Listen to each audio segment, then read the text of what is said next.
Olá, hoje é terça-feira, 13 de maio. A TV Assembleia transmite a partir de agora a reunião da Comissão de Direitos Humanos, colegiado presidido pela deputada Camila Valadão. Vamos acompanhar. Havendo número legal, declaro abertos os trabalhos desta Comissão de Defesa dos Direitos Humanos. Quero saudar a deputada Irine Lopes, os servidores desta Casa de Leis e também quem acompanha essa sessão pela TV Assembleia, pelas plataformas digitais do YouTube e do Facebook. Dispensada a leitura da ata da reunião anterior, conforme já deliberado por este colegiado, na forma do artigo 97, parágrafos 4º e 5º do Regimento Interno. Solicito ao servidor Bernardo Teteco que proceda à leitura do expediente. Correspondências recebidas, ofício 1125, do Mecanismo Estadual de Prevenção e Erradicação da Tortura do Espírito Santo, reportando solicitação de materiais para estruturação e desenvolvimento das atividades do MEPET, feita à Secretaria de Estado de Direitos Humanos. Ciente a Secretaria da Comissão para Providências. Ofício 215 do Núcleo de Direitos Humanos da Defensoria Pública do Estado do Espírito Santo, encaminhando decisão obtida na ação civil pública número 5012-939-32-2023, 8080030, que visa o fortalecimento de rede de atenção psicossocial no município de Linhares. Ciente a Secretaria para Providências. Ofício 202-2025 do Núcleo de Direitos Humanos da Defensoria Pública do Estado do Espírito Santo, encaminhando convite para evento relativo ao Dia da Luta Antimanicomial a ser realizado no dia 20 de maio de 2025, no período de 14 às 17 horas, no auditório Vladimir Herzog, na sede da Defensoria Pública do Espírito Santo. Ciente a Secretaria para Providências. Ofício 66 do Núcleo de Direitos Humanos da Defensoria Pública do Estado do Espírito Santo, encaminhando para a ciência sentença de procedência parcial proferida na ação civil pública número 5.414-61-2024-808-0069, referente à regulamentação da reserva de vagas para pessoas negras e indígenas em concursos públicos e processos seletivos no município de Marataízes. Ciente a Secretaria para Providências. Ofício 64-2025 do Núcleo de Direitos Humanos da Defensoria Pública do Estado do Espírito Santo, encaminhando para a ciência de saneamento da ação civil pública número 7598-12-2019, 808-0011, com deferimento parcial de liminar referente à Penitenciária Regional de Cachoeiro Itapemirim. Ciente a Secretaria para Providências. Ofício 9-2025 da coordenação da Escola dos Conselhos do Estado do Espírito Santo, da Universidade Federal do Espírito Santo, encaminhando convite para a composição de mesa de abertura do lançamento da Escola de Conselhos do Espírito Santo em 16 de maio de 2025, às 13 horas, no auditório Manuel Vereza, no CCJE, na UFES. Ciente a Secretaria para Providências. Ofício 146-2025 do Delegado-Geral Adjunto da Polícia Civil do Estado do Espírito Santo, em resposta ao ofício 97-2025, deste colegiado, informando sobre investigações em povoação no município de Linhares. Ciente a Secretaria para Providências. Convite da Faculdade Latino-Americana de Ciências Sociais, convidando para compor o dispositivo de honra para a realização de fala na atividade pública da Caravana pelos Direitos das Crianças e dos Adolescentes do Espírito Santo, que ocorrerá no dia 28 de maio, às 13h30, no auditório do Palácio da Fonte Grande, nesta capital. Ciente a Secretaria para Providências. Ofício 282-2025 da Secretaria Municipal de Educação de Vitória,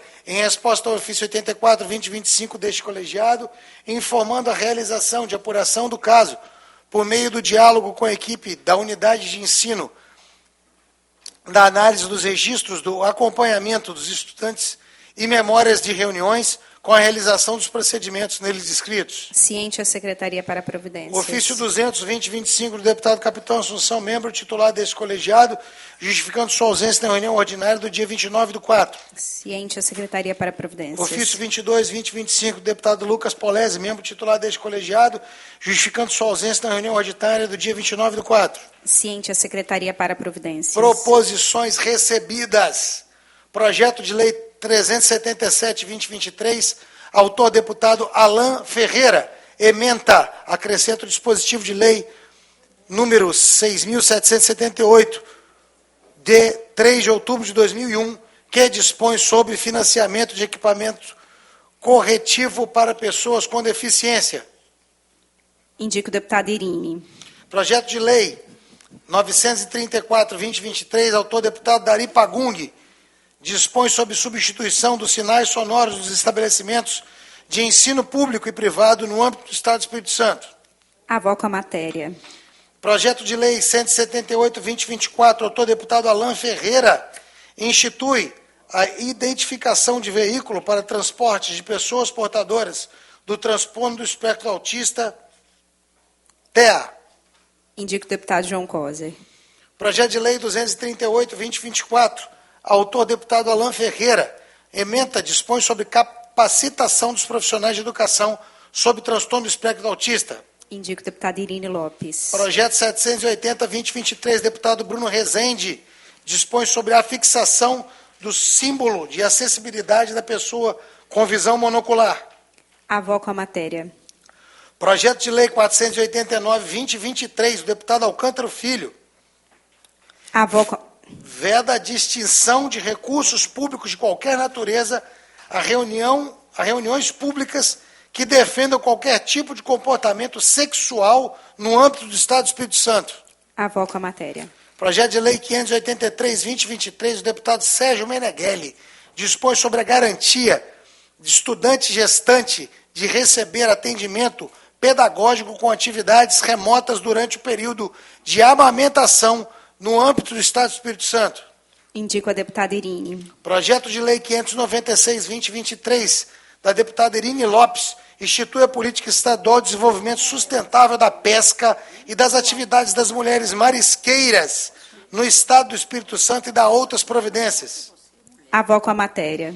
Projeto de lei 577/2023, do deputado Deninho Silva, dispõe sobre a necessidade de treinamento de funcionários para lidar com crises do transtorno do espectro autista. Indico o deputado João Coser. Projeto de lei 430/2023, do deputado Pablo Muribeca, dispõe sobre a inclusão da terapia ABA no tratamento de pacientes com transtorno do espectro autista na rede estadual de saúde do Estado do Espírito Santo. Indico a deputada Irini.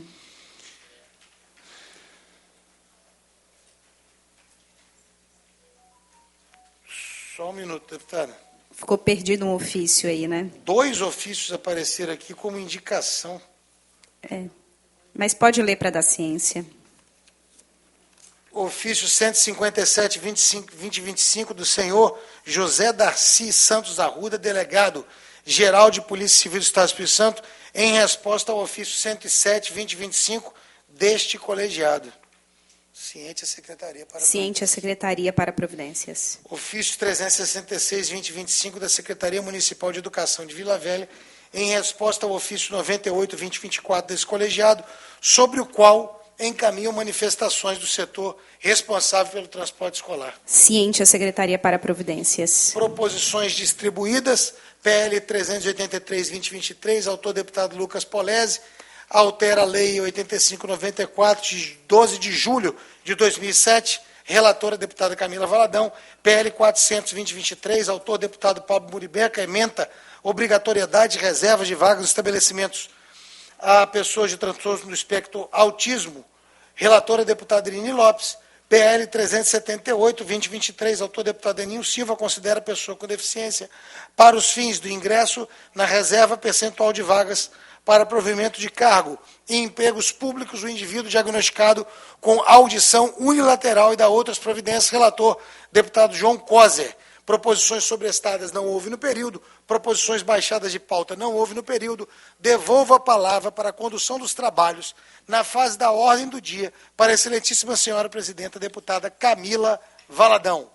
Obrigada, Bernardo. Como vocês estão vendo, essa parte inicial da sessão é para a gente garantir aquilo que tem que ser o princípio dessa casa, que é a transparência das ações. Então, por isso, a gente lê tudo que está nessa fase, tudo que é recebido e encaminhado pela comissão. Na ordem do dia de hoje, a gente vai baixar de pauta todos os projetos de leis, a gente vai votar em uma próxima sessão. E antes da gente passar para a fase das comunicações, eu queria abrir para a deputada Irini fazer uma saudação Fique à vontade, deputada. E depois quero também passar para duas notas que eu quero aprovar nesta reunião, né, deputada Irine, eu e deputada, a gente vem dialogando acerca desse tema, que são posições políticas importantes da nossa comissão. Bom dia a todas, todos aqui presentes. Bom dia, presidenta, servidores. É muito prazeroso para nós que essa sessão da nossa comissão de hoje seja dedicada, né, ao debate do tema da questão do combate ao racismo, que vamos fazer em seguida. Então, sejam todos e todas muito bem-vindas, boa reunião para nós. Gostaria aqui de deixar um convite. No próximo dia 16, o presidente da República, Luiz Inácio Lula da Silva, vai visitar o Estado do Espírito Santo. Já temos confirmado na agenda a entrega de 1.000 unidades do Minha Casa Minha Vida no município de Linhares. E estamos... A presidência da República está em discussão e em construção, portanto, talvez até amanhã nós tenhamos como fazer a confirmação de um ato em São Mateus, às 10 horas da manhã, e Linhares será às 17 horas. E em São Mateus, se confirmado, será apresentada uma proposta ao presidente, que nesse momento encontra-se na China, uma reunião, um ato em São Mateus, onde teríamos inicialmente na programação o anúncio do curso de medicina para o campus da UFES de São Mateus, o que para o Estado do Espírito Santo e principalmente para o norte e noroeste do Estado é extremamente importante. Algumas obras do PAC, e a atividade principal será, se a agenda for confirmada, alguns anúncios que serão feitos pelo presidente da República em relação à reparação dos atingidos pelo crime da BHP Vale Samarco, no município de Mariana. Então, assim... Não. Ocorrido em Mariana. Não, o Lula não irá, mas... Não, o Lula não irá. Ele pretendia ir a Mariana, mas ele não irá mais, em função, inclusive, de posicionamentos de prefeitos que não quiseram assinar o pacto. Então, não há porquê o presidente ir. Ele só vai nos municípios, onde os prefeitos se responsabilizarem também pela parte que lhe toca nesse latifúndio, tá certo? Então, não há porquê ir no município que o prefeito não quer nem saber dos atingidos. Então, a presidência vai cumprir o seu papel, mas sem a presença do Lula em tal município. Então, são essas as informações que eu gostaria de prestar, deixar aqui esse convite, informarei a comissão para que a comissão possa divulgar a confirmação do ato com os atingidos, caso isso ocorra, que eu acho que vai ocorrer. Ontem estive numa reunião em São Mateus com os assessores do presidente Lula, junto com os movimentos sociais envolvidos, né, e, assim, avançou bastante o debate, então tende mesmo a confirmar, e para nós, os direitos humanos, é uma questão extremamente importante. Nós, ambientalistas, nós, direitos humanos, é muito importante forçar com que o pacto assinado entre governo federal, os dois governos estaduais, né, de Minas e do Espírito Santo, as administrações e os movimentos que aderiram, né, que faça-se cumprir esse pacto. Então, o presidente Lula vai dar o exemplo para que ele possa cobrar se alguma empresa fugir dos compromissos pactuados. Então, para nós é de suma importância e principalmente para o povo negro, porque vai atingir especialmente quilombolas e assentados. Na sua maioria, os assentados são negros. Então, assentados e acampados. Então, eu acho que é um momento importante para essa causa que todos nós temos muito compromisso. É isso, presidenta. Obrigada, deputada Irine. Seguramente estaremos lá na próxima sexta-feira e aguardamos a confirmação de toda a programação para que a gente possa divulgar e mobilizar toda a sociedade capixaba. Antes de passarmos para a fase das comunicações, nós queremos aqui aprovar 2 notas desta comissão. Uma nota em solidariedade ao Padre Kelder José Brandão. A Comissão de Defesa dos Direitos Humanos da Assembleia manifesta sua solidariedade ao Padre Kelder José Brandão, pároco da paróquia Santa Teresa de Calcutá, diante dos ataques que tem sofrido em razão de sua firme e histórica atuação em defesa dos mais pobres e dos direitos sociais e humanos na cidade de Vitória. Referência ética, religiosa e política no combate às desigualdades e na promoção da dignidade, Padre Kelder se dedica há anos à luta por justiça social, promovendo ações pastorais que dialogam com as demandas das populações mais vulnerabilizadas. Sua trajetória é marcada por um compromisso inegociável com a vida, a paz e os direitos humanos. Infelizmente, esse compromisso tem sido alvo de crescentes ataques, muitos deles oriundos de figuras públicas que, a partir de seus espaços de poder, lançam discursos de desqualificação que ultrapassam o campo do debate democrático.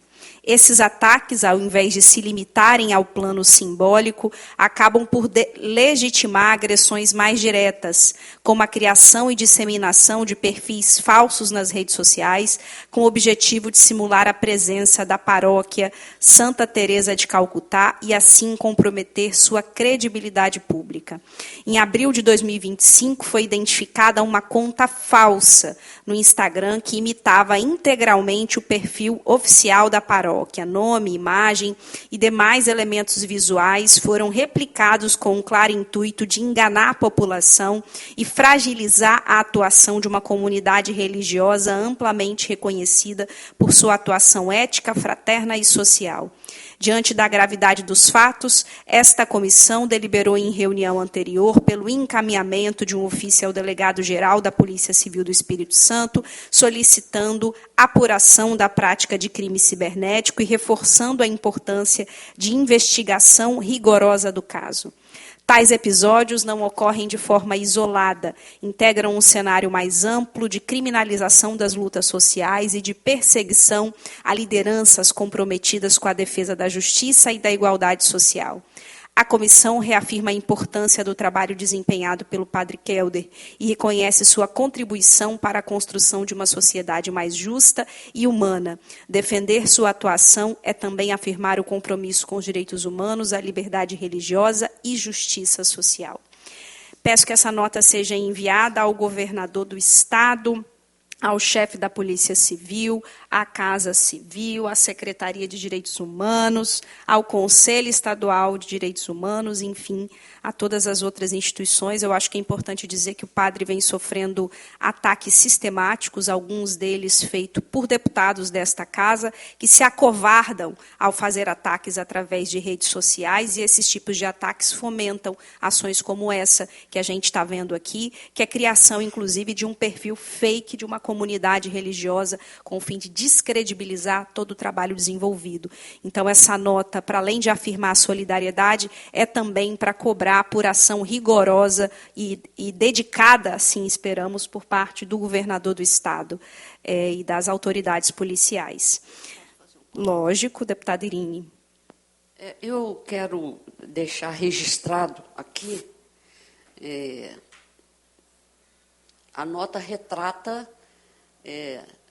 com muita fidelidade tudo que vem ocorrendo e a presença da nossa comissão sempre sempre presente, acompanhando e tomando iniciativas na defesa dos direitos humanos violados naquela região, violados pelo Estado, são violações feitas pelo Estado, e que atinge a toda a população. Então, quando nós aqui fazemos essa nota de solidariedade ao Padre Kelder, nós também estamos estendendo essa solidariedade às famílias, aos moradores daquele bairro. E quero deixar registrado que eu tenho mantido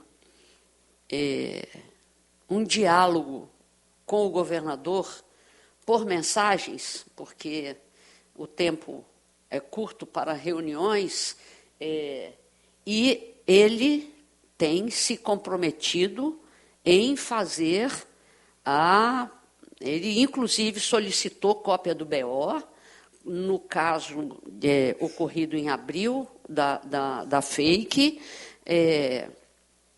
para abrir o que nós queremos que seja uma rigorosa investigação. Então, eu sugiro, deputada, que nós possamos complementar no envio da nota ao governador, nós complementarmos que estamos no nosso papel de fiscalizadores legais, eleitos para isso, acompanhando a abertura das investigações e que os advogados que atuam na Comissão de Direitos Humanos acompanharão essa investigação passo a passo. Acho que devemos dar conhecimento ao senhor governador dessa decisão da nossa comissão. Excelente, deputada Irine. Se assim achar, podemos, inclusive, pedir reunião com o delegado-chefe da Polícia Civil. Ótimo. Certo. Então, também mais esse encaminhamento. E mais uma nota que a gente vai aqui aprovar, é uma nota em repúdio aos ataques contra a jornalista Fabiana Tostes e a liberdade de imprensa. Ontem, inclusive, saiu uma nota do Sindicato dos Jornalistas e a gente também aprova agora uma nota da nossa comissão. A Comissão de Defesa dos Direitos Humanos da Assembleia Legislativa manifesta publicamente seu repúdio aos reiterados ataques dirigidos a Fabiana Tostes pelo vereador Armandinho Fontoura, PL, na Câmara Municipal de Vitória. A liberdade de imprensa é elemento constitutivo de qualquer sociedade que se pretenda democrática. Quando agentes públicos se voltam contra jornalistas, pelo simples fato de exercerem sua função, contribuem para a fragilização do debate público e o enfraquecimento do compromisso democrático com a pluralidade de ideias. Ademais, as práticas ofensivas e difamatórias na tentativa de desqualificar o trabalho da profissional ultrapassam os limites da liberdade de expressão e reproduzem dinâmicas da violência de gênero contra jornalistas. De acordo com a Associação Brasileira de Jornalismo Investigativo, lamentavelmente, esse tipo de violência tem sido recorrente no Brasil. Até novembro de 2024, foram registrados 71 casos, o menor índice desde o início do monitoramento em 2021. Apesar disso, a gravidade das investidas permanece alta, especialmente com a presença de discursos difamatórios e campanhas sistemáticas de ataques que impactam diretamente a atuação e a segurança das profissionais. Diante disso, a comissão reafirma sua solidariedade à jornalista Fabiana Tostes e reforça o entendimento de que proteger o exercício livre do jornalismo é defender a democracia em sua dimensão cotidiana, feita também de escuta crítica, confronto de narrativas e respeito a divergências. Peço que essa nota seja também encaminhada para o Conselho de Direitos Humanos, para Folha Vitória, que é a Fabiana Tostes. Qual que é o veículo dela? É Folha Vitória, para a Folha Vitória, para que a empresa tenha conhecimento. É isso, né? Mais um ataque a uma mulher jornalista, jornalista de política, e por isso que eles gostam tanto de atacar as nossas jornalistas de política, deputada Irine, dentro da ideia que mulher pode até fazer jornalismo, desde que não seja na política, que seja falando de qualquer outro tema, falando de culinária ou qualquer outra coisa, porque mulher fazendo jornalismo de política incomoda e dá origem a esses tipos de ataques. Então, acho fundamental o nosso posicionamento em defesa da liberdade de imprensa e de uma mulher no seu exercício profissional. Bom, aprovadas essas notas importantes e necessárias, nós vamos agora para a fase das comunicações. Nós vamos debater acerca da auditoria operacional que avaliou a implementação das diretrizes para educação para as relações étnico-raciais nas escolas públicas do Espírito Santo. Então, eu convido para vir para cá conosco, para compor a mesa, a senhora Aline Freitas Dias, gerente de Educação Antirracista do Campo Indígena e Quilombola da Secretaria Estadual de Educação. Convido também a senhora Jane de Araújo Belfort, da auditora do Tribunal de Contas do Espírito Santo, para poder fazer a apresentação do relatório da auditoria operacional do tribunal. E convido também a senhora Vanessa Guimarães, assessora técnica do Conselho Estadual de Educação.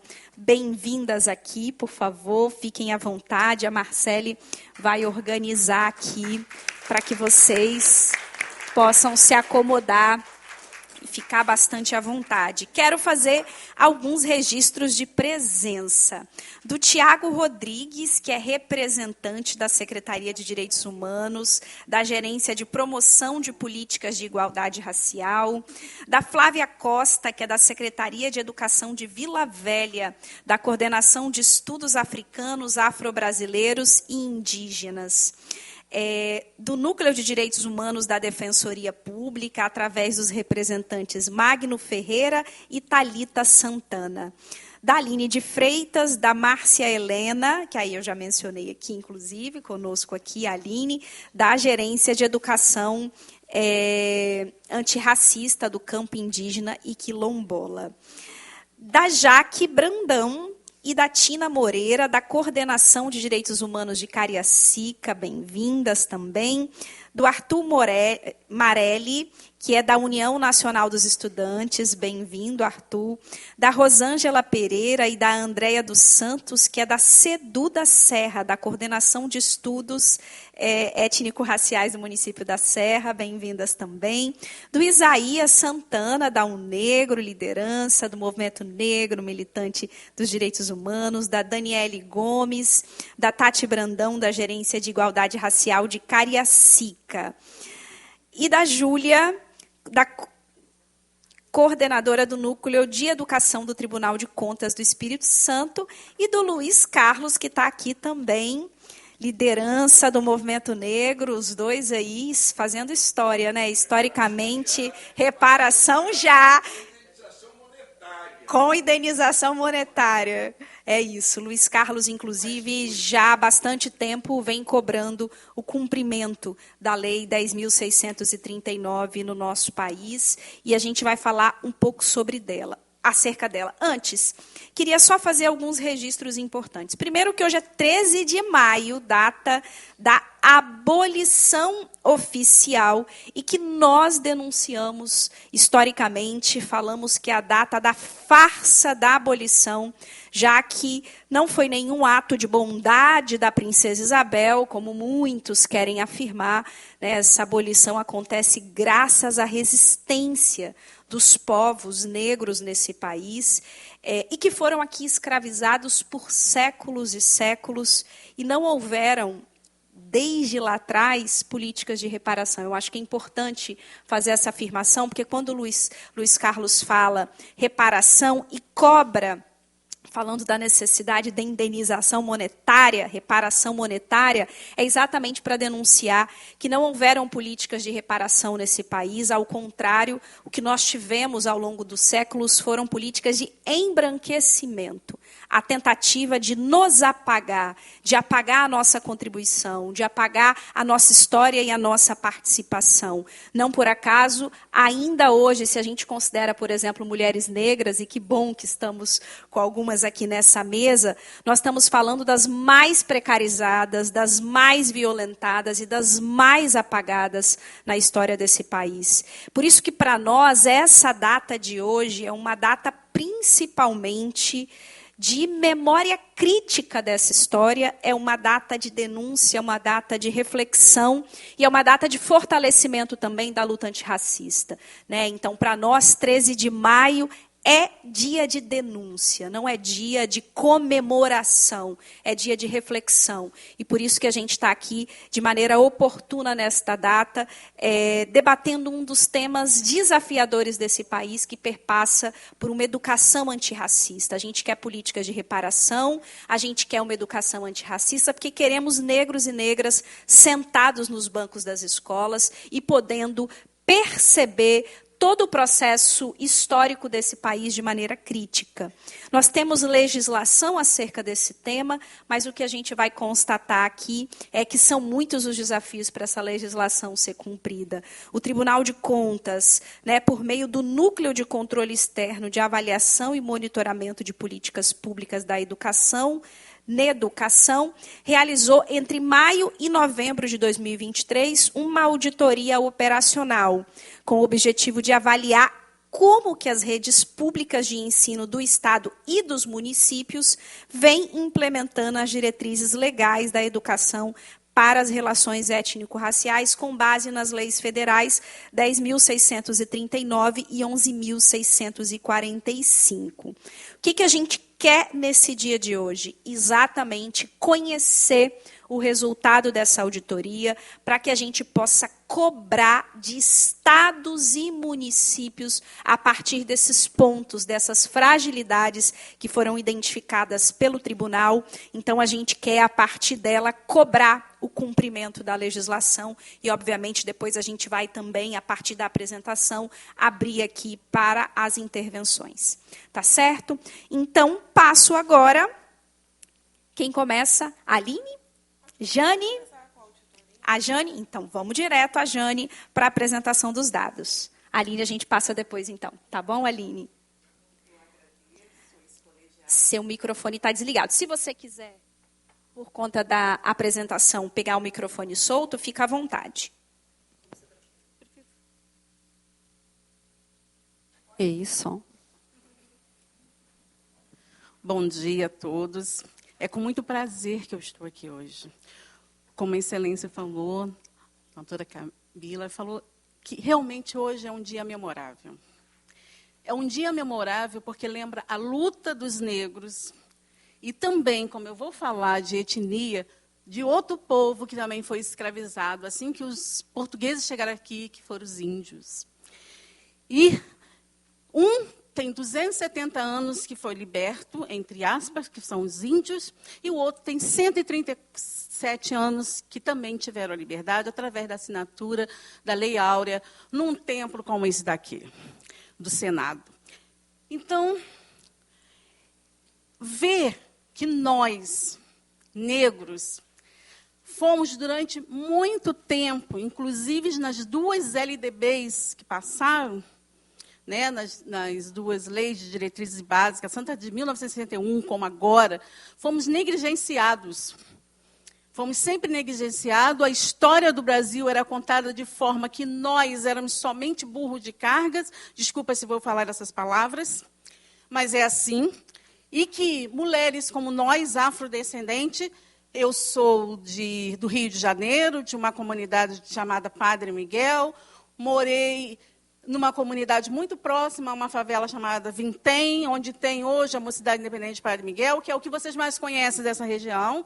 E quando eu falava que iria estudar, várias pessoas, inclusive os professores meus, diziam: Jane, você sabe sambar tanto, por que você não vai ser mulata do Sargentelli?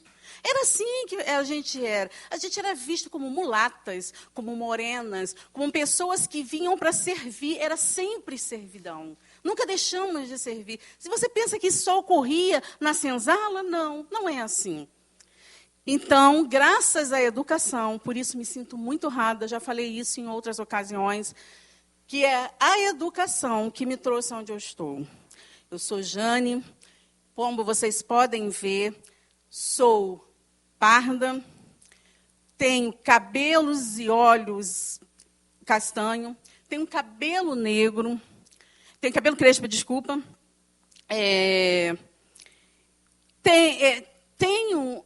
Sou de uma família bem pobre, sou a primeira pessoa formada no ensino superior. Tá? Passei em concursos públicos, hoje sou controladora de recursos. Entrei como controladora de recursos, hoje eu sou auditora de controle externo. E eu consegui, através do ensino público, ser mestre e doutora. Então, a minha trajetória é em função de leis que, por mais que sejam parcas, ainda dão muitas condições de você chegar, mas que depende de quê? De sorte? De inteligência? Será que é assim que tem que viver? Será que nós não deveremos ter o mesmo direito que todos? E aí,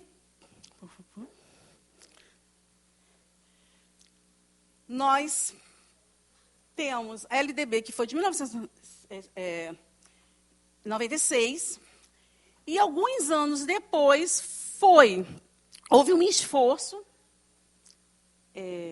só para não me perder aqui, vou conduzir um pouquinho, houve um esforço para garantir justiça e igualdade social como oportunidade, tá, de educar os alunos, por quê? Era visto que ia continuar esse racismo estrutural. Como mudar algo que já vem sendo pensado há anos? Que o negro, como muitas vezes eu já ouvi, são animais. O que isso é triste, isso dói. Quando eu falo isso, eu tenho vontade de chorar. Eu sou extremamente emotiva, gente. Me perdoe. Então, houve uma promoção para tentar diminuir essa diferença. Essa diferença provavelmente vai durar mais 500 anos, mas que ela seja diminuída a cada ano do transpassar desses 500 anos. É isso que nós queremos, dar um passo de cada vez. E aí foi sancionadas essas duas leis, a 10.639 em 2003 e a Lei 11.645, que alterou o artigo, acrescentando o artigo 26A da LDB, que diz que nos estabelecimentos de ensino fundamental e de ensino médio, públicos e privado, torna-se obrigatório o ensino da história e cultura afro-brasileira e indígena. O conteúdo programático se refere à história e cultura da formação brasileira, negros e índios, a luta dos negros e dos povos indígenas e resgate das contribuições sociais, econômicas e políticas desse grupo. Esse grupo, se ele não existisse, nós não estaríamos onde nós estaríamos. A cultura do café, a cultura do leite, ela existe porque tinha mão de obra barata, que era a escrava. O Brasil se projetou em função disso.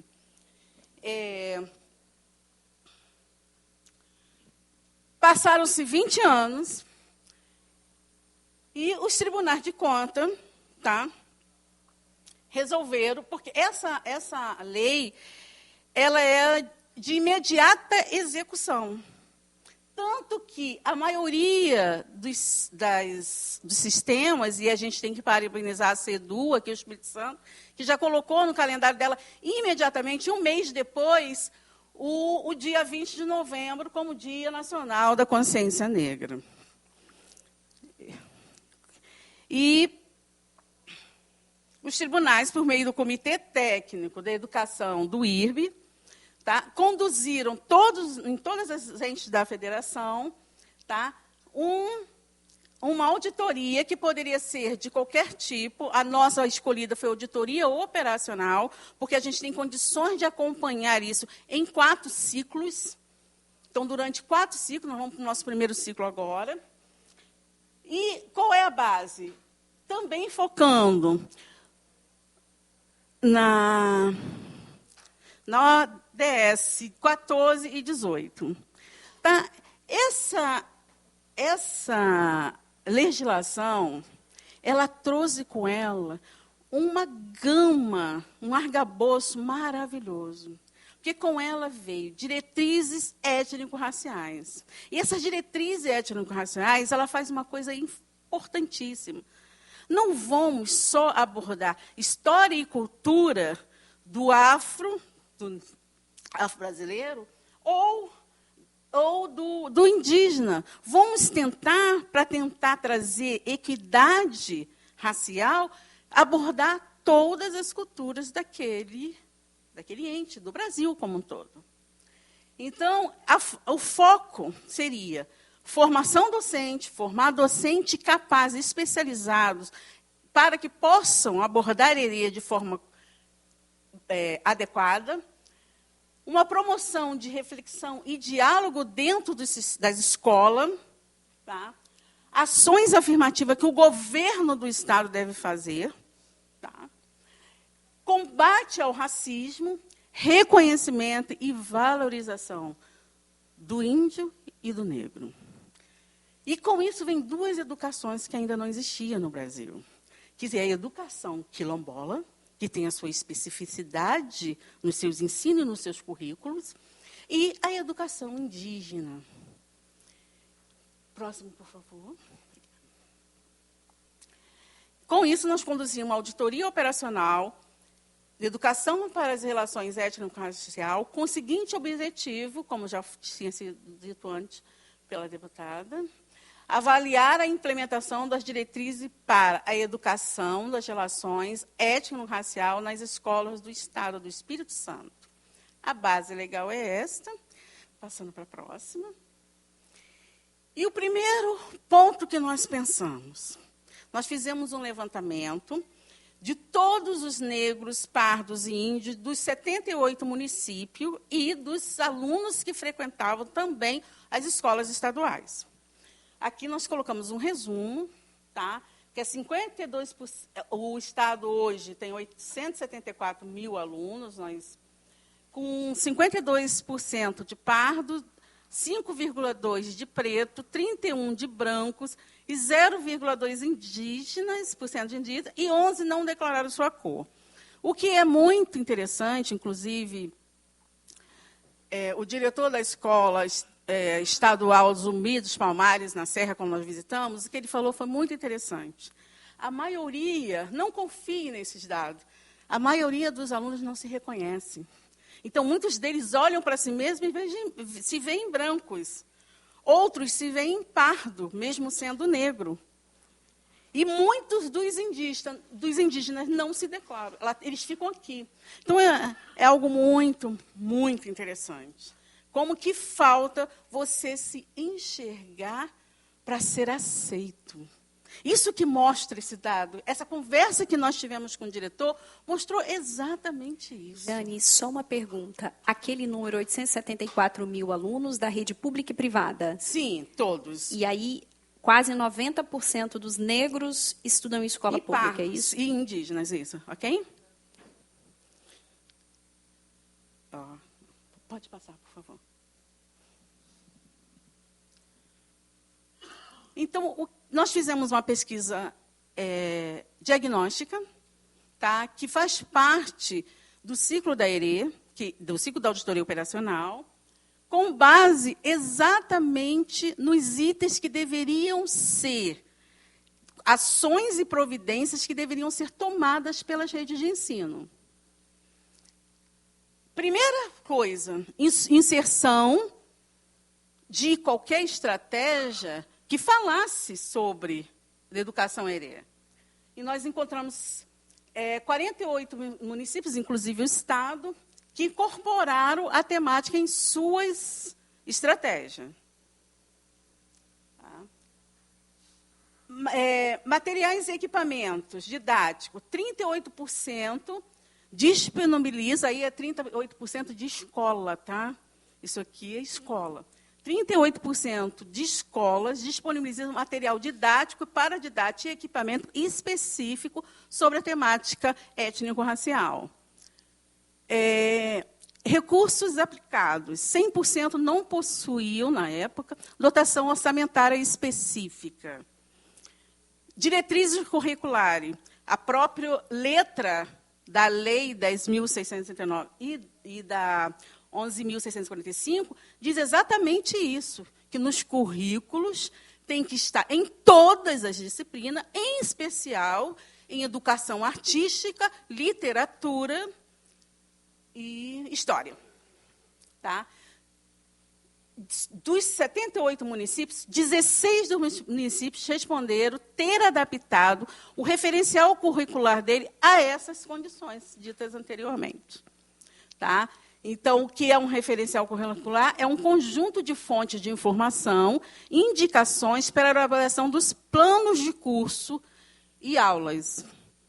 Então, muitas das vezes, quando nós fazemos as visitas técnicas, nós temos que pedir que abra os planos de curso e os planos de aula. Muitos professores não gostam, mas sem isso não é possível, porque o plano de aula, ele é da escola. Mas o plano de curso é do professor, ele que vai fazer. É o planejamento pessoal dele. 25% dos municípios, tá, fazem acompanhamento do ERE. Então, isso significa que 75% não fazem. Tá? E, desculpa, eu escrevi errado embaixo. Em cima, na verdade, embaixo é que está certo. 56% tem ações ERE nos projetos político-pedagógicos. Ok? Isso é com relação também à escola. Okay? E outra, nós adicionamos também, em função da Resolução 1 de 2024, que trata das diretrizes curriculares do ERE, da educação étnico-racial, a intersetorialidade. A intersetorialidade, a gente fez umas perguntas, através de questionário, e perguntamos, Secretaria de Educação, com quem vocês interagem para dinamizar e aumentar não só o conhecimento, mas o debate dentro das escolas e fora delas também. Então, 46% informou que esse era com a Secretaria de Cultura e Esporte. Depois vem Segurança, UFES. UFES tem uma interação. E IFES. Né? Então, a Universidade Federal do Espírito Santo e o Instituto Federal do Espírito Santo trabalham muito em parceria, porque eles trabalham muito, eles fazem muitos trabalhos acadêmicos. Então, essa interação, ela dinamiza e traz uma seriedade maior para as... Próximo, por favor. Então, a auditoria operacional ela teve um resultado preliminar. Primeiro, nós fizemos um diagnóstico, e depois nós trouxemos um resultado preliminar, que foi feito de que forma? Nós fizemos entrevista com o pessoal da CEDU, principalmente a Comissão Afro, e grupos focais nas escolas. Nós fomos nas escolas, fizemos grupos focais com diretores, pedagogos, professores e alunos. Então, esse resultado, que vocês vão ver, quando eu falar dos achados, ele vem das conclusões dessas técnicas que foram aplicadas. Então, do resultado preliminar, nós descobrimos o seguinte: o Espírito Santo ele está trabalhando na temática desde 2003, mesmo que seja uma ação simplória que foi colocar. Mas acontece que teve estados no Brasil que não colocaram nada sobre esse destaque do 20 de novembro no calendário escolar. E o Espírito Santo foi o pioneiro, foi o primeiro secretaria a fazer. Em 2019, em parceria com o Instituto Unibanco, houve 2 pilotos onde o Estado do Espírito Santo e o Estado do Ceará participaram da implementação. Em 2019 também houve a criação da CEAFRO, Comissão Permanente de Estudo Afro-Brasileiro. Em 2019 também houve a implementação deste programa, que foi Enfrentamento ao Racismo nas Escolas da Rede Pública Estadual do Estado do Espírito Santo. E nós estudamos, em março de 2023, nós apresentamos numa reunião, junto à CEDU, as fragilidades deste programa, com relação a toda a questão que deveria ser desenvolvida. Esse programa ele só focava no racismo. E não tinha dotação orçamentária. Então, não era um programa, poderia ser um projeto, uma ação, mas não era um programa. Ele, em 2023, após a nossa reunião, a CEDU prontamente atendeu as nossas recomendações, a nossa conversa, que nem chegou a ser recomendação, nós só conversamos com eles, não precisou nem ir para relatório. Prontamente, eles elaboraram uma modificação neste programa, e ele passou a ser tanto monitorável, como ele também agora tem orçamento, ele tem um orçamento próprio, que é o Programa de Educação das Relações Étnico-Raciais, que eu devo parabenizar também o Estado do Espírito Santo por ter sido o primeiro Estado, a primeira secretaria, a fazer um programa de referência. E o próximo. Mas nem tudo são flores. Os espinhos existem e muitas vezes eles nos penetram e sangram. E aí vai começar agora o que nós vamos apresentar, que são as fragilidades. Nós resolvemos agrupar todos os achados em um único achado, que é o achado operacionalização incipiente das diretrizes para a educação das relações étnico-racial. Então, nosso foco foi a CEDU, nesse primeiro momento foi a CEDU, para que, se a CEDU, nós vimos, porque a CEDU tem várias linhas de ação. Então, as linhas de ação, ela engloba elaboração de material didático, orientações pedagógicas, formação continuada, e ela também é estendida aos municípios. Então, a CEDU seria realmente a base para se começar a fazer isso. E a situação encontrada foi exatamente essa, né? Impossibilidade de estimar o volume de recursos aplicado pela rede estadual e suas unidades escolares, a gente não conseguia ver, nós sabemos o que é aplicado. E quando nós visitamos, uma coisa assim, muito interessante, que nas visitas e nos grupos focais, a maioria das vezes os alunos perguntavam assim: tia, que é assim que eles nos chamam, né? Tia, no Tribunal de Contas tem muito negro? Dizia, não muito. Perto do total é muito pouco. E essa lei que a senhora está nos apresentando agora, dizendo que nós temos que cobrar, principalmente quando a gente conversava com os líderes de turma que existem nas escolas. Eles diziam assim: vai me proporcionar passar no Enem, vai me proporcionar ganhar melhor, vai me proporcionar um dia a não ir para a rua? E aí eu chorei. Neste momento eu chorei, porque a turma inteira, eu acho que a escola deve ter escolhido a dedo, porque todos eram afrodescendentes, e eles muito participativos, você via que era um grupo muito engajado, como sempre foi a nossa categoria. Nós temos lutas e lutas e lutas em prol exatamente da melhoria do ensino e da melhoria de vida, como uma forma geral. Então, nós vimos pouca história indígena, muito pouco trabalhado a história indígena, muito mais a história afro-brasileira, africana também, e a ausência de indicadores para acompanhamento da meta 723. A meta 723 do Plano Estadual de Educação, ela trata exatamente sobre essa implementação da educação étnico-racial. Próximo, por favor. Invisibilidade das ações nos instrumentos de planejamento das escolas. Ausência de informação nas prestações de contas das unidades de ensino. e invisibilidade das ações hereges nos monitoramentos e avaliações pedagógicas na própria unidade de ensino. Se você não faz esse monitoramento na própria unidade de ensino, como que você vai conseguir levar isso para o centro, que é onde a gestão, as tomadas de decisões estão na mão? Então, não tem. Então, próximo. Aí, diante desse resultado, foram feitas recomendações à CEDU. Tá? Essas recomendações vão ser monitoradas agora, em 2025, começa o nosso monitoramento. Geralmente, o monitoramento da Auditoria Nacional costuma ser de 2 em 10 anos ou de 1 em 1 ano. Como essa é uma política que está atrelada ao plano de educação e ele é decenal, ela pode prolongar um pouquinho mais. Quando é uma política, por que a gente fala isso?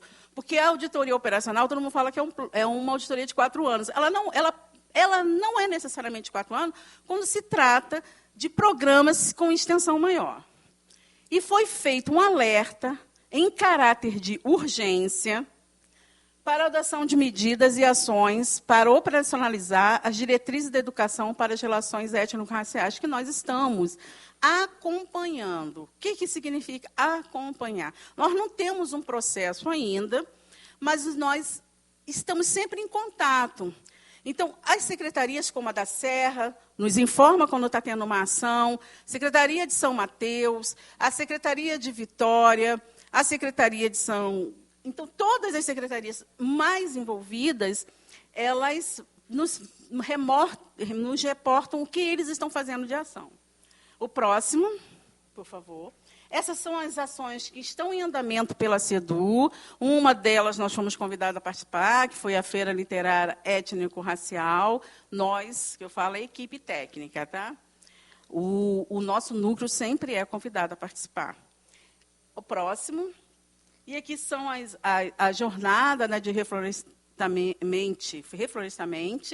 quer dizer, você implantar atitudes e posturas que possam modificar o tratamento de você com o outro, a visão que você tem com o outro para criar empatia. Porque sem empatia, se eu não olhar para você e ver em você outro ser humano capaz de eu ser capaz de sorrir, de abraçar e de trazer para perto de mim, eu nunca serei capaz de respeitá-lo, então eu vou sempre mantê-lo no menosprezo, no esquecimento e sempre à margem. Ok? Próximo.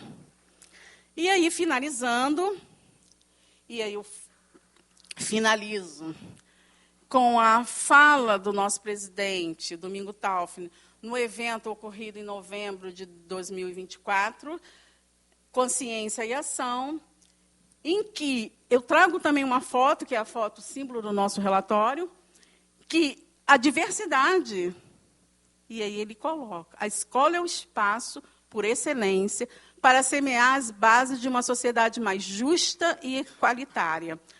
É na sala de aula que crianças e jovens têm a oportunidade de aprender e valorizar a diversidade, e enxergar o outro com respeito e empatia. A diversidade dentro do Estado do Espírito Santo engloba 50 grupos quilombola, comunidades quilombola, dois grupos étnicos indígenas muito fortes, que são os tupiniquins e os guaranins, e mais 6 que estão bem espalhados, com pouquinha comunidade. Tá? Um deles é o Botocudo, que é tão conhecido aqui. E mais quantas etnias europeias? Quantos vieram na imigração do Espírito Santo em 1857, quando estava perto da abolição, em que não poderia mais se utilizar a mão de obra, e esse grupo veio para suprir a mão de obra escrava, né? Poderia ter sido suprida com a própria mão de obra escrava, né? Mas não foi, porque nós que eu falo, porque eu me sinto muito com muita propriedade dizer nós, porque eu tenho um bisavó e uma bisavó que foram negros, então que foram escravos. Então eu posso dizer que se isso permanecesse, e se eu não conseguisse, através da educação, como nós todos aqui, pelo que eu estou entendendo, pela educação, dar esse salto quântico, que eu chamo de salto quântico, para sair desse grau, dessa esfera marginalizada que o negro e o índio se encontram até hoje. Então, é com essa esperança que nós conduzimos essa fiscalização e que pretendemos conduzir até o final. Muito obrigada. Desculpa se eu me estender. Desculpa, Joyce, acho que eu estendi. Obrigada, Jane. Obrigada pela apresentação. Não, sem problema, foi no tempo. Aline, se quiser falar aqui ou aqui, fica à vontade. Oi. Demora um pouquinho, às vezes. Vai, tenta agora. Me ouve? Agora sim. Bem, bom dia. Eu já fico com aquela sensação assim, tomara que comece a nova auditoria, porque nós temos muitas novidades lá na secretaria. Deixa eu me apresentar, eu sou a Aline, eu sou professora de História da rede estadual. Modéstia à parte, sou de Cachoeiro, parafraseando aí, né? E eu sou professora de História, como eu disse, estava nessa atuação em Cachoeiro de Itapemirim, até que em novembro de 2023 eu vim para a SEDU Central, né, a convite da subsecretária Andréa Guzzo, para poder assumir essa pasta de gerência de educação antirracista do campo indígena e quilombola. Pensei muito bem, né, antes de vir, porque estava estável lá, eu era professora de um centro universitário que eu tenho muito carinho, que é o Centro Universitário São Camilo, já estava lá há 12 anos na casa, estava como diretora escolar, numa escola, numa região de periferia, fazendo um trabalho que a comunidade estava gostando, a gente estava se dando muito bem, estava tudo muito certo. Mas a possibilidade, né, eu tenho um amigo que ele sempre diz assim, quando tem alguns convites que nós não podemos recusar, porque a gente tem que se preocupar, se a gente não ocupar, quem vai ocupar? Então, essa fala sempre me perturba muito, e aí eu resolvi sair lá da minha zona de conforto e vir para cá, para a SEDU Central. Eu, uma mulher de 40 anos que nunca desmamei, né, para vocês terem ideia, quando eu comprei minha casa, eu levei minha avó para morar comigo. E aí eu decidi vir, né, e aí estou aí desde novembro. Quando eu chego, logo no começo, me deparo, né, já com um relatório dessa auditoria que o Tribunal de Contas havia feito. E primeiro eu queria dizer assim, o trabalho de implementação de uma política é muito difícil. Então, quando a gente pega o resultado de uma auditoria dessa e analisa o que foi feito antes, a gente fica até triste quando a gente vê na auditoria, né, categorizando como incipiente as ações, é muito importante a gente perceber, primeiro, que o trabalho de implementação é muito difícil. Então, eu queria fazer referência aqui também a Valquíria Santos, que era gerente da, então, GESIC, que fez essa implementação, conseguiu marcar um lugar importante dentro da política estadual, que foi através do PROERE. Quando a gente vai fazer alguma agenda em outros estados, a gente consegue constatar o que a gente viu aqui, né, que a Jane traz todo momento, dizer que o Espírito Santo, apesar da gente, né, ter muito ao que avançar, é referência na implementação dessas legislações. Nós temos estados que não contam nem com departamentos para isso. Hoje, na estrutura da secretaria, no organograma da secretaria, dentro da SEEB, que é a Subsecretaria de Educação Básica, nós temos essa gerência, né, que era, então, a GESIC, que a gente mudou o nome no ano passado para GEASIC, é até diferente. Geralmente, as gerências é GEASIC, né, Gerência de Educação Antirracista do Campo Indígena e Quilombola. Quando a gente vai em outra gerência, vê que traz a nomenclatura de ERER, né, ou ERE. E aí eu falei, vamos colocar a educação antirracista como ponto de partida, porque o que a gente quer, na verdade, é atingir um estágio educacional onde a educação para as relações étnico-raciais possam ser desenvolvidas na sua essência, que é a partir da naturalização da história, da cultura dos povos, né, africanos, nós, afro-brasileiros e indígenas, e não nessa postura combativa que, infelizmente, a gente ainda precisa ter.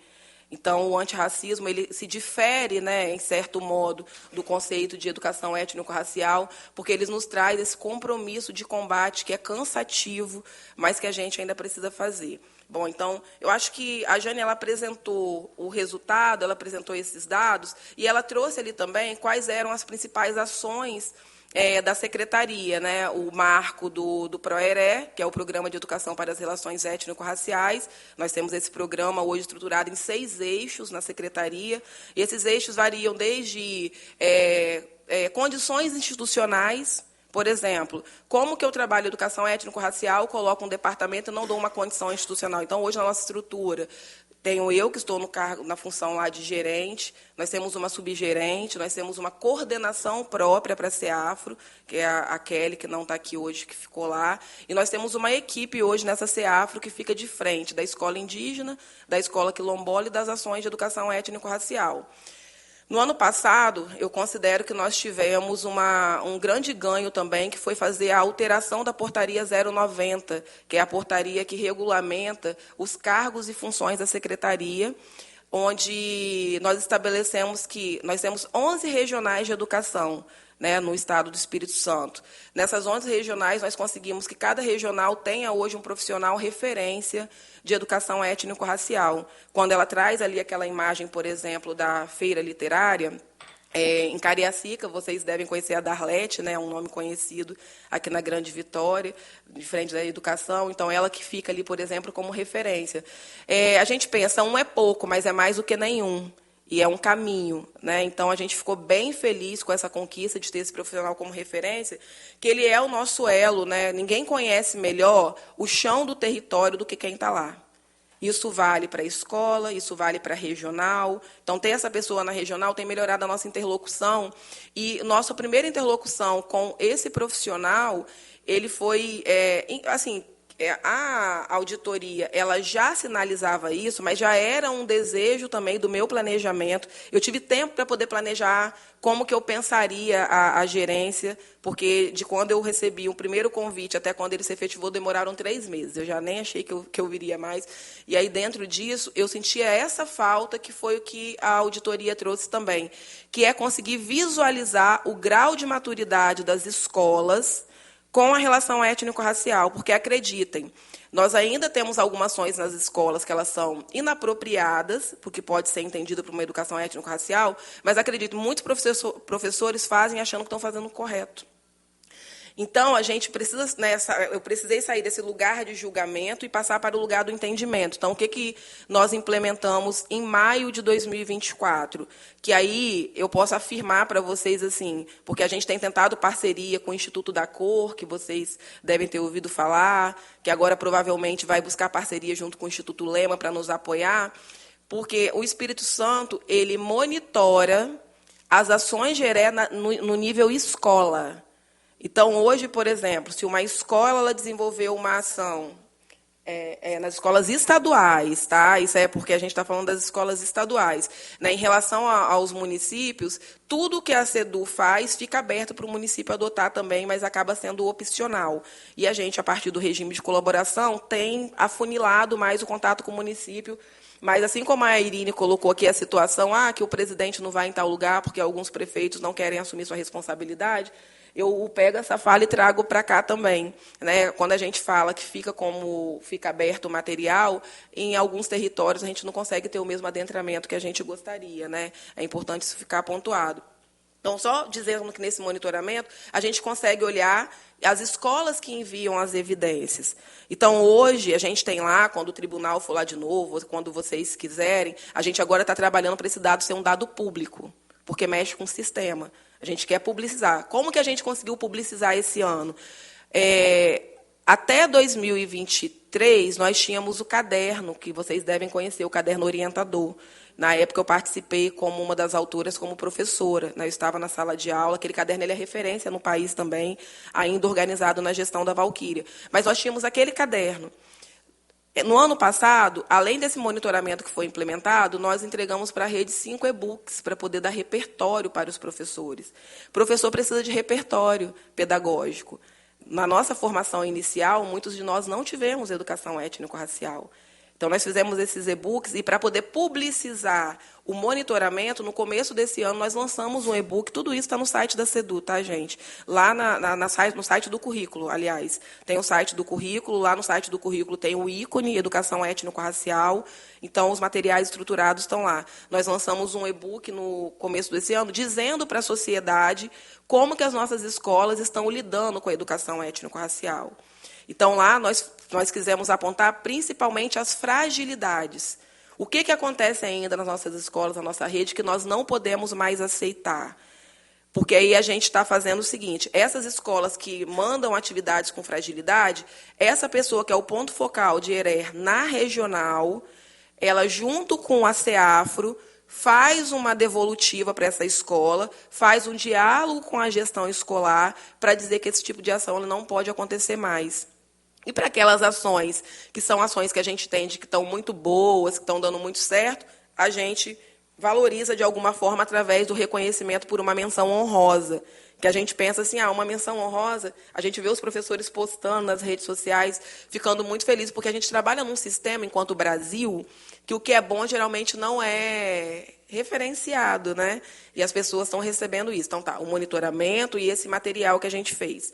Esse ano, o que está aquecendo muito o meu coração e que me emociona muito foi que a gente conseguiu criar uma função nova na secretaria, não sei se é de conhecimento de algum de vocês, mas eu falo com muito orgulho, porque também é inédito no país, que é o professor coordenador de estratégia e equidade racial. Na rede estadual, nós temos as chamadas escolas prioritárias. Todos os anos são selecionadas 50 escolas, que são aquelas consideradas com os piores resultados de aprendizagem ou, associada a esses resultados de aprendizagem, o nível de complexidade da gestão. É uma escola que está, né, num território de vulnerabilidade, é uma escola que tem 3 turnos, enfim. E aí nós fizemos um orçamento, né, para poder ver quais seriam os custos. O custo ficou aí em aproximadamente 5 milhões para um ano de exercício, sem considerar os títulos dos professores, e o recurso público ele tem que ser usado para isso mesmo. Quando eu falo esse valor, eu falo para poder pontuar que eu fico feliz que esteja sendo usado com isso. Então, hoje nós temos 50 escolas com esse profissional. Só para vocês terem ideia, hoje, os professores como eu, que sou professora de História, eles e que tenham algum alinhamento, eles acabam sendo referências na escola para os colegas, para poder desenvolver as ações de educação étnico-racial. Ainda que, do ponto de vista curricular, essa seja uma obrigação de todos, como na escola, cada um é bom em alguma coisa, ainda está assim, né? As pessoas elas vão se ajudando, né, seu Luiz? E aí, esse profissional, ele tem as atribuições deles e era uma referência para ajudar o colega. Esse PCR, que a gente está chamando, ele tem hoje 40 horas exclusivas na semana para poder fomentar ações de equidade racial na escola. Todo o processo formativo dele está sendo feito conosco, né, pela GEASIC, em parceria agora com o Cefop, que é o nosso centro de formação. Não sei se vocês tomaram conhecimento da portaria 073R, de 13 de fevereiro de 2025, colocou preferencialmente pessoas negras. Então, dos 50 PCR, nós não estamos com 50 agora, nós estamos com 49. Ou não sei se já chegou a 50. 4 são brancos, todo o restante são de pessoas negras. Quando nós fizemos o nosso primeiro encontro, era aquele mar de gente linda, assim, né?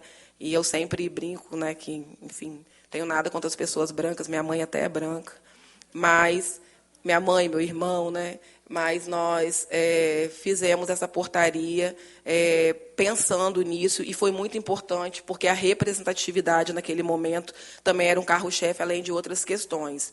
Então, se a gente para pensar nessa trajetória, né, esse PCR, além disso, não sei se vocês tomaram nota também, mas em dezembro de 2024, aí eu queria que a gente tivesse bastante atenção para esse dado que eu vou trazer.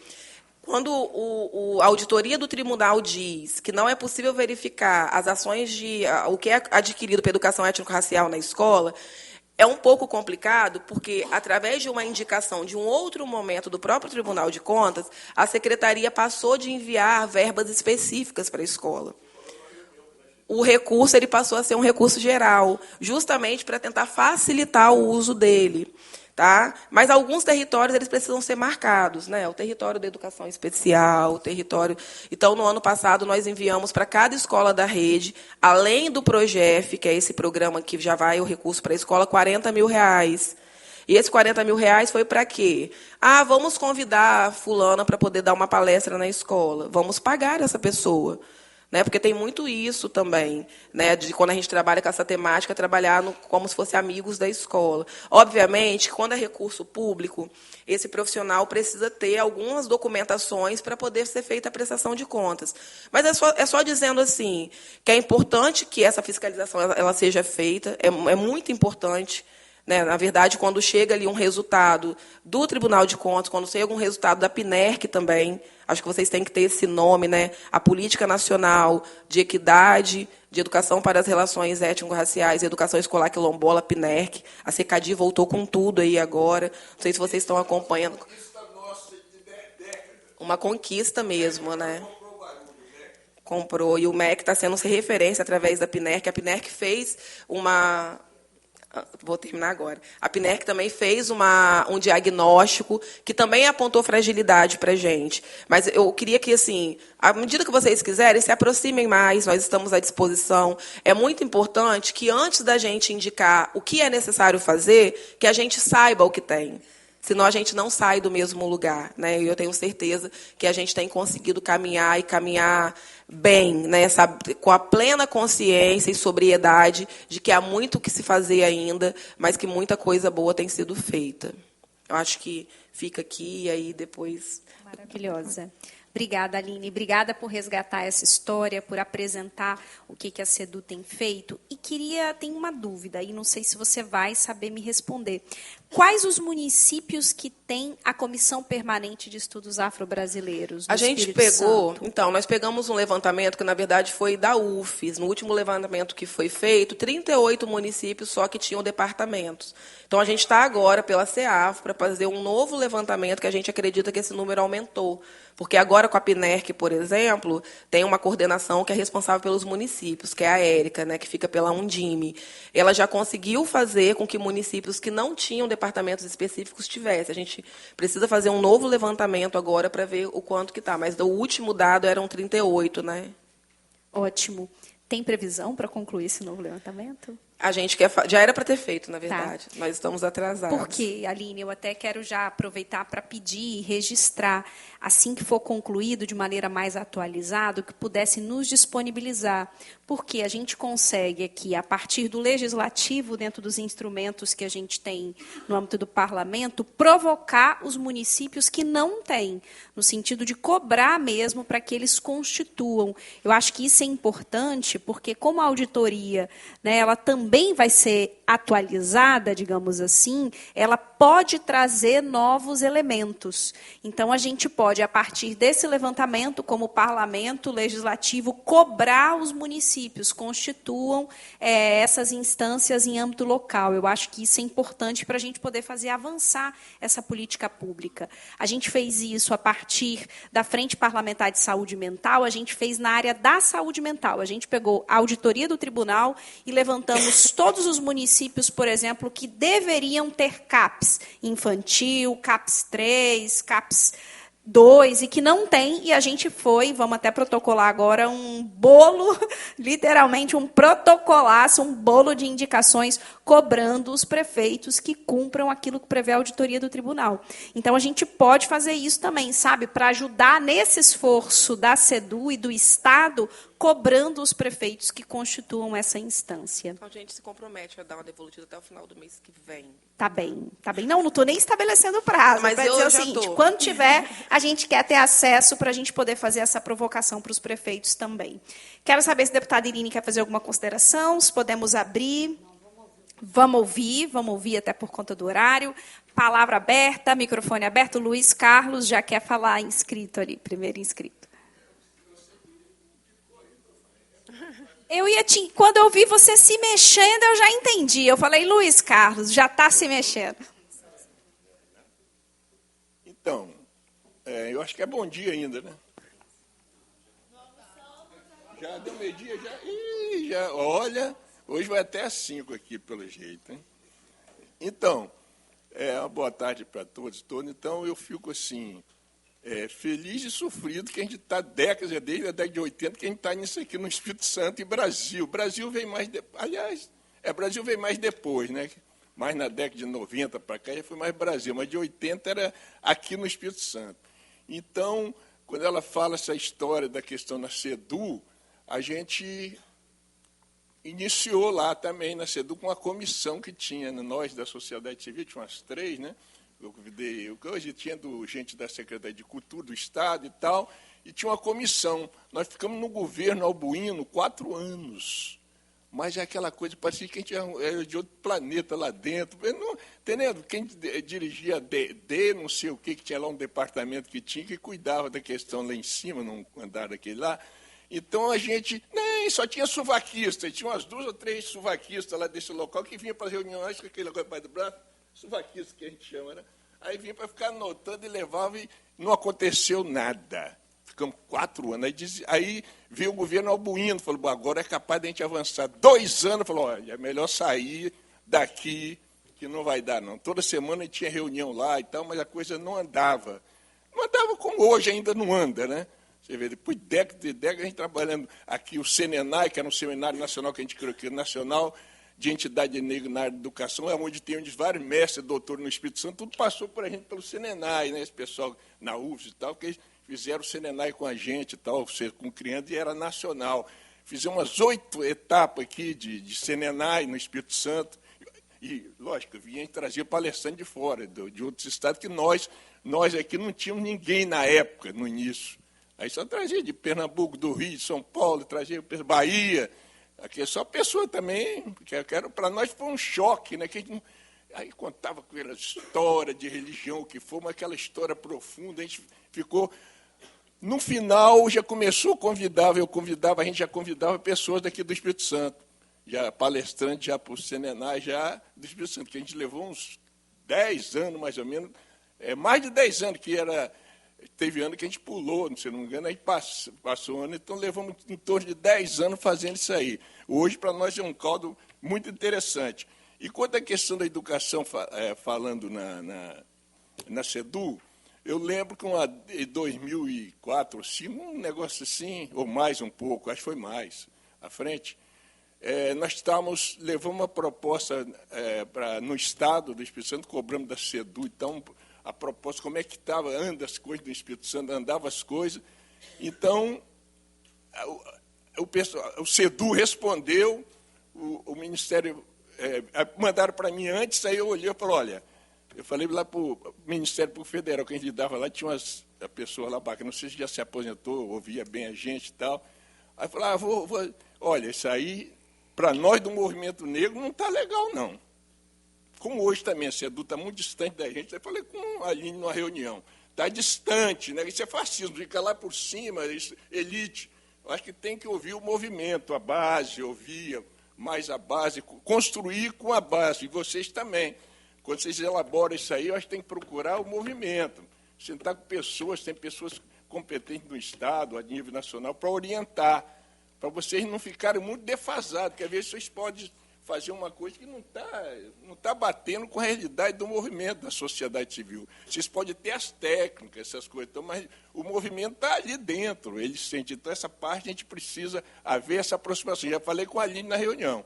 Às vezes fica elitizando.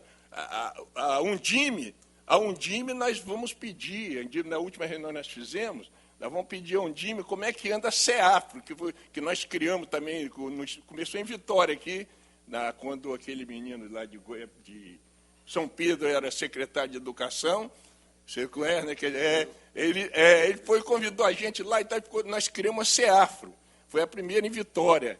E depois criamos 45 municípios aqui, nós criamos comissões de estudo afro-brasileiro, com portarias e tudo. Algumas funcionaram bem, Vitória, o Vila Velha fez depois, mas hoje ainda existe. Mas hoje a gente vai pedir a Érica, da Undime, que nós estamos querendo saber como é que anda no Estado, ela fazer um estudo. Eu acho que essa semana mesmo, acho que a gente já vai estar concluindo esse questionário. Nós aprovamos na última reunião, que vocês não puderam ir. Então, nós vamos precisar ter isto, porque a gente quer em julho, agora, Irine e Camila, nós estamos em julho, nós pretendemos fazer um seminário de uns 2 dias com 2 pontos. Reparações ao povo negro, essas reparações, né, de histórica, hoje é o primeiro ponto. Um segundo ponto, justamente, essa questão do Plano Nacional de Equidade e Educação Ética e Sociais de Quilombola. Esses 2 pontos, a gente, nesses 2 dias, na última reunião, acho que você viu no relatório que a gente viu, nós precisamos organizar isso aí.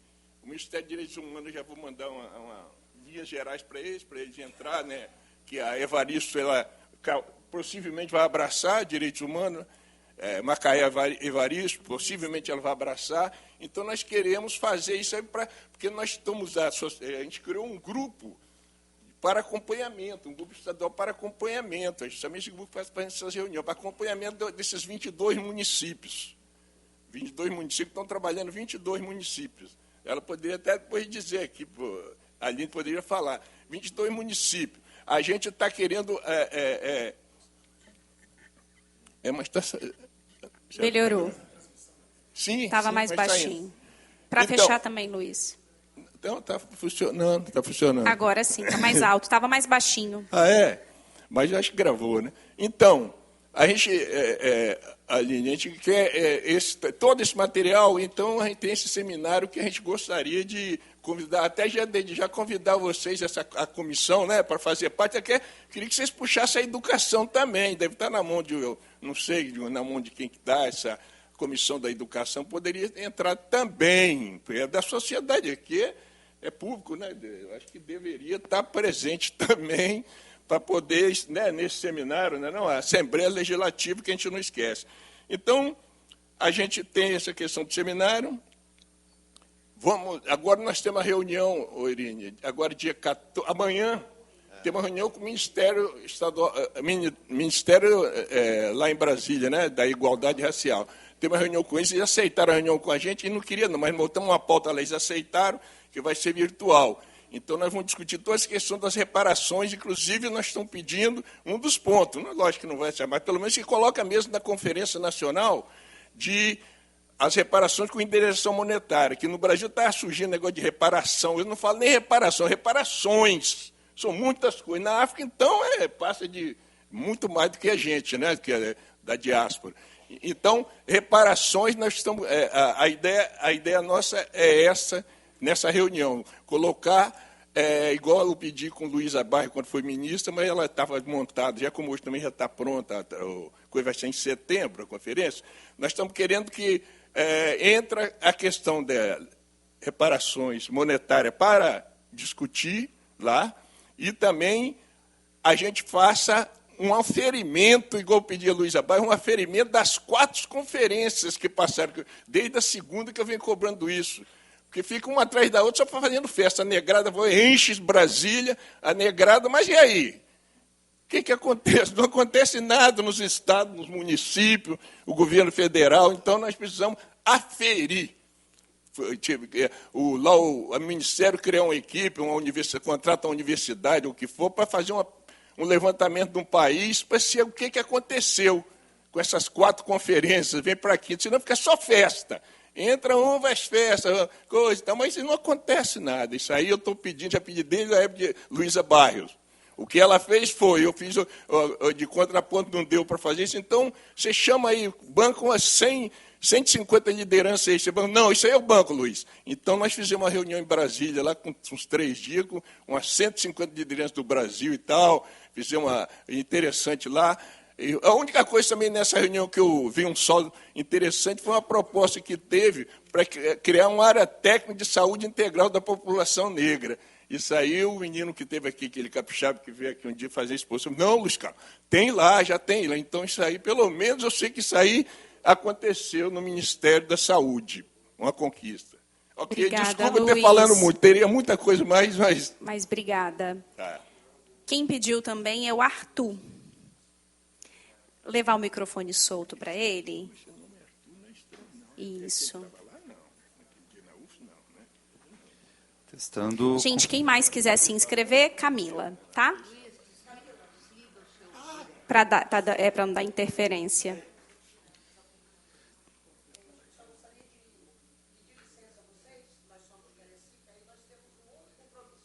Eu quero só registrar meu agradecimento à presença de vocês. Forte abraço. Quer falar no microfone antes de você sair? Por tá. favor. Aqui a presença na Comissão de Direitos Humanos, né, que eu trouxe a nova gerente de igualdade racial de Cariacica e também a nova gerente de direitos humanos, a coordenadora também, a Jaque Brandão, a Dani e a Tatilene. né? E para quem não me conhece, eu sou Tina Moreira também, aí estamos aí nessas lutas das políticas públicas há muitos anos no nosso estado, estou lá em Cariacica também. Mas como nós temos um outro compromisso, nós estamos pedindo assim uma desculpa e dizendo que nós precisamos retirar. Mas que foi um grande prazer estarmos aqui junto com a deputada estadual Camila Valadão, junto com a Irine Lopes, aqui da Comissão, né, de Direitos Humanos da Assembleia Legislativa. Muito obrigada a todas. E hoje, dia 13, né, dizendo que eu sou uma mulher preta e também lésbica, e estamos aí nas políticas públicas LGBT, e hoje é dia 13, como a Camila falou, é um dia não de comemoração, mas sim um dia de muita luta. Muito obrigada a todos, fiquem com Deus. Obrigada, Tina, obrigada ao município de Cariacica pela presença, um forte abraço, muito sucesso, e no que precisar, estamos sempre à disposição por aqui, tá bom? Muito obrigada, Tina.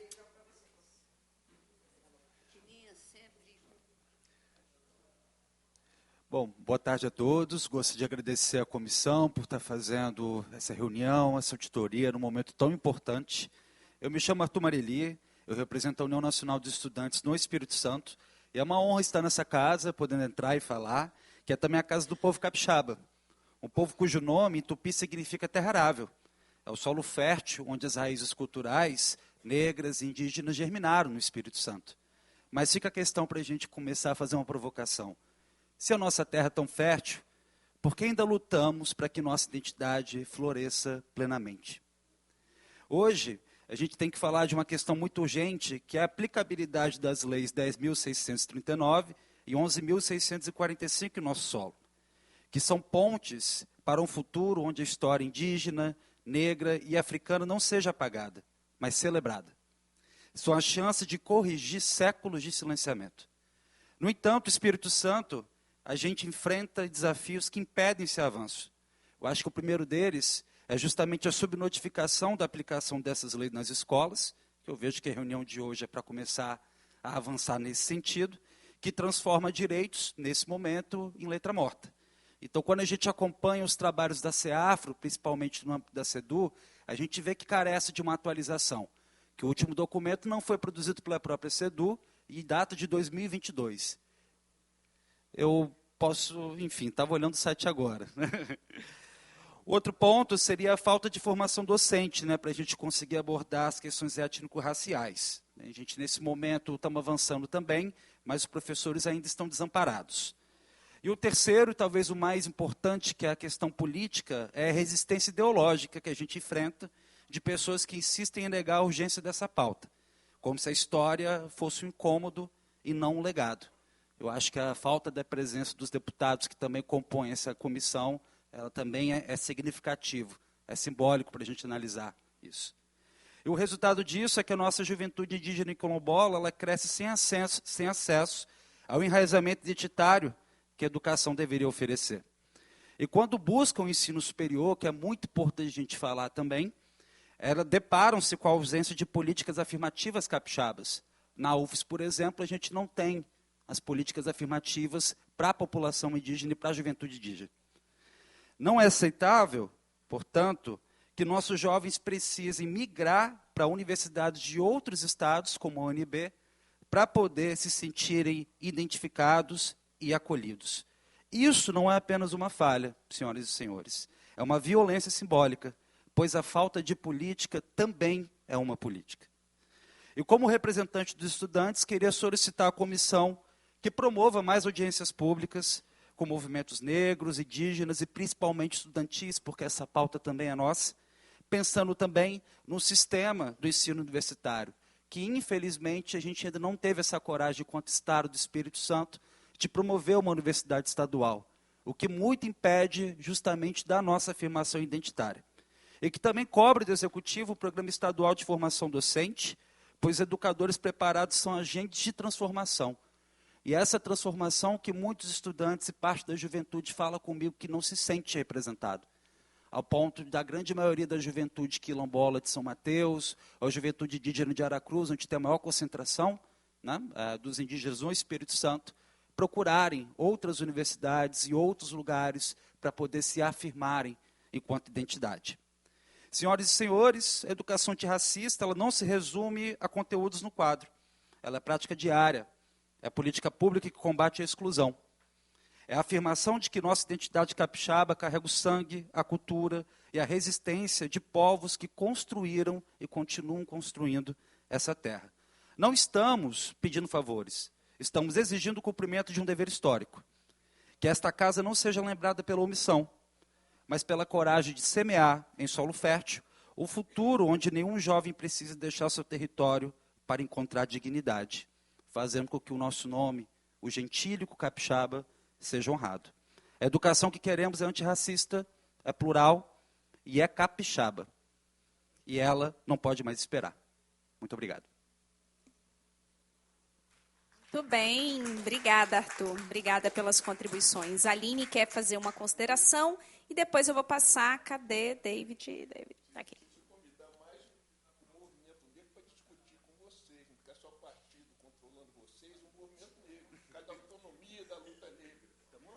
Arthur, só fazendo um adendo à sua fala, eu não sei onde você colocou, acho que a gente como um estudo, né? Acho que está todo mundo aqui em prol da mesma causa, mas o último documento produzido pela CEAFRO é de 2025.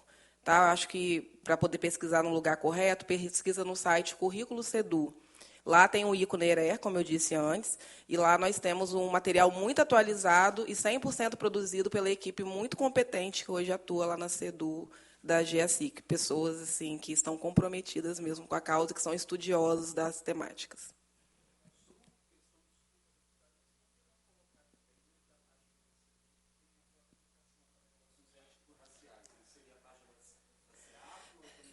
Então, tem o site da Sedu, que é um site de informações. Lá tem várias coisas. Mas tem o site Currículo Sedu, que é uma organização da secretaria. Tudo que é pedagógico está lá. Então, lá no site da Sedu, onde está a educação étnico-racial, que vai ter esse último e-book, que foi o que eu falei para vocês, resultado do monitoramento.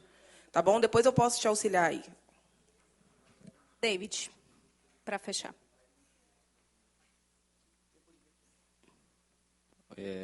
E aí, pessoal, bom dia.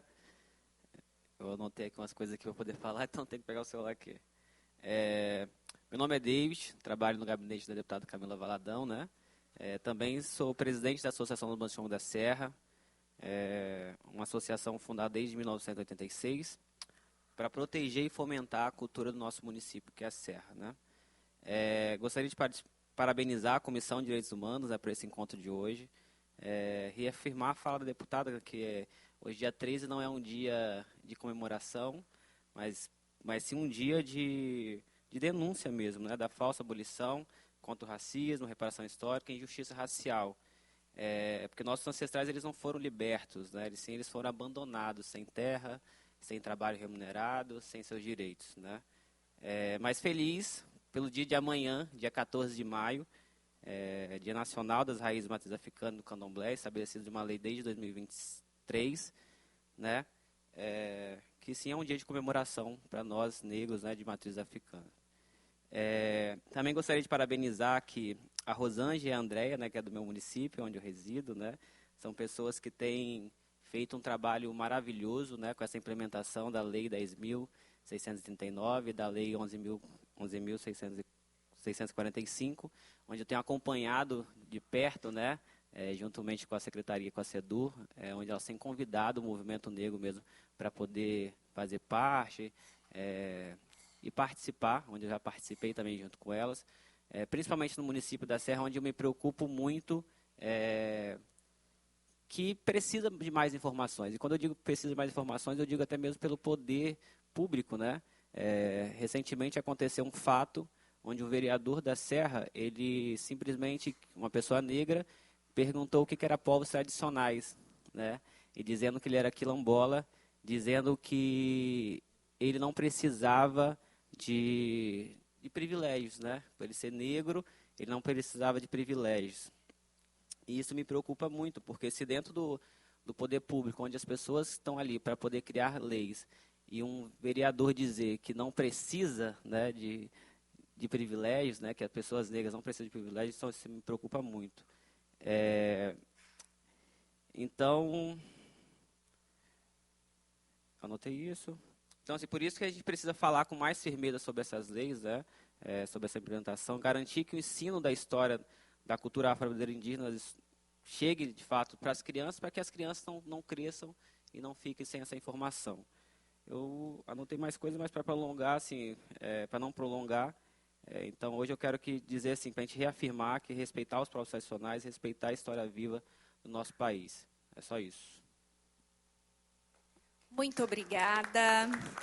Bom, quero agradecer a presença de cada um e cada uma, reiterar a Jane, meu agradecimento, a Aline também aqui, meu agradecimento pela participação, pelas contribuições, todas as pessoas aqui presentes nessa reunião ordinária.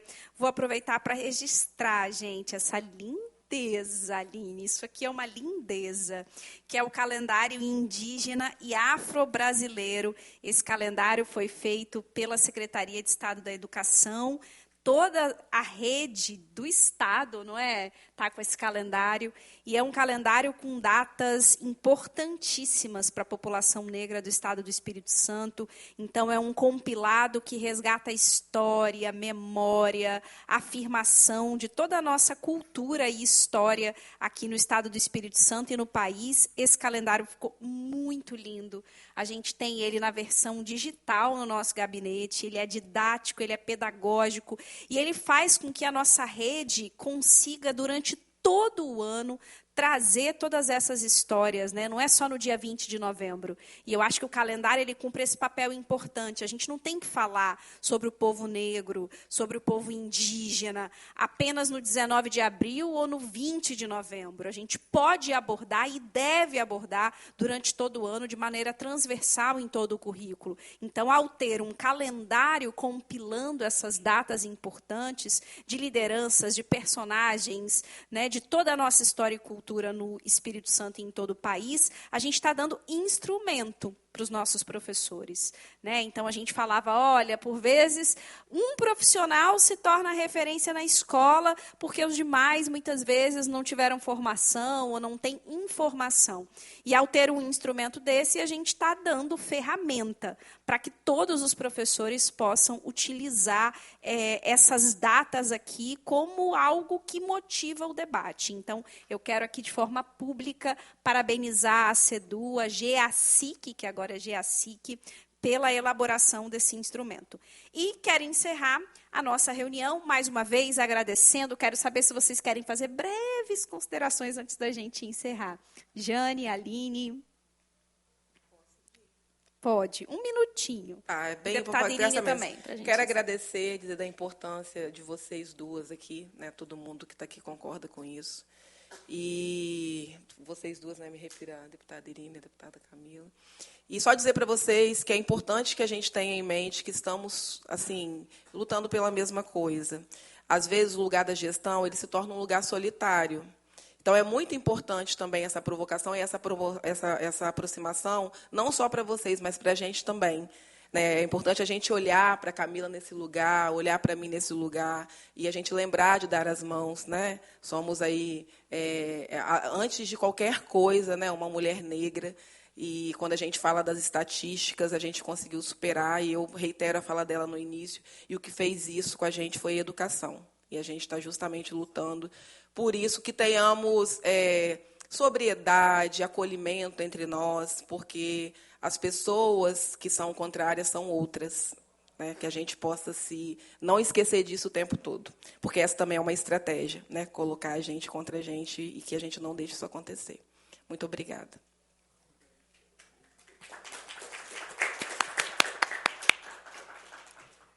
Reafirmando a fala de Aline, realmente o controle interno também é solitário.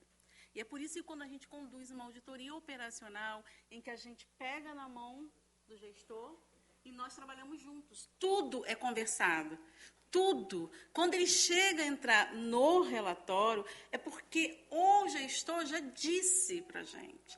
E aí, ver que tem a nossa Casa Legislativa aqui, trabalhando também junto com a gente, com a possibilidade, inclusive, de fazer ofícios a alguns municípios, para que façam as suas adequações curriculares, que implementem as suas comissões. Então, realmente, é muito gratificante esse momento aqui para mim.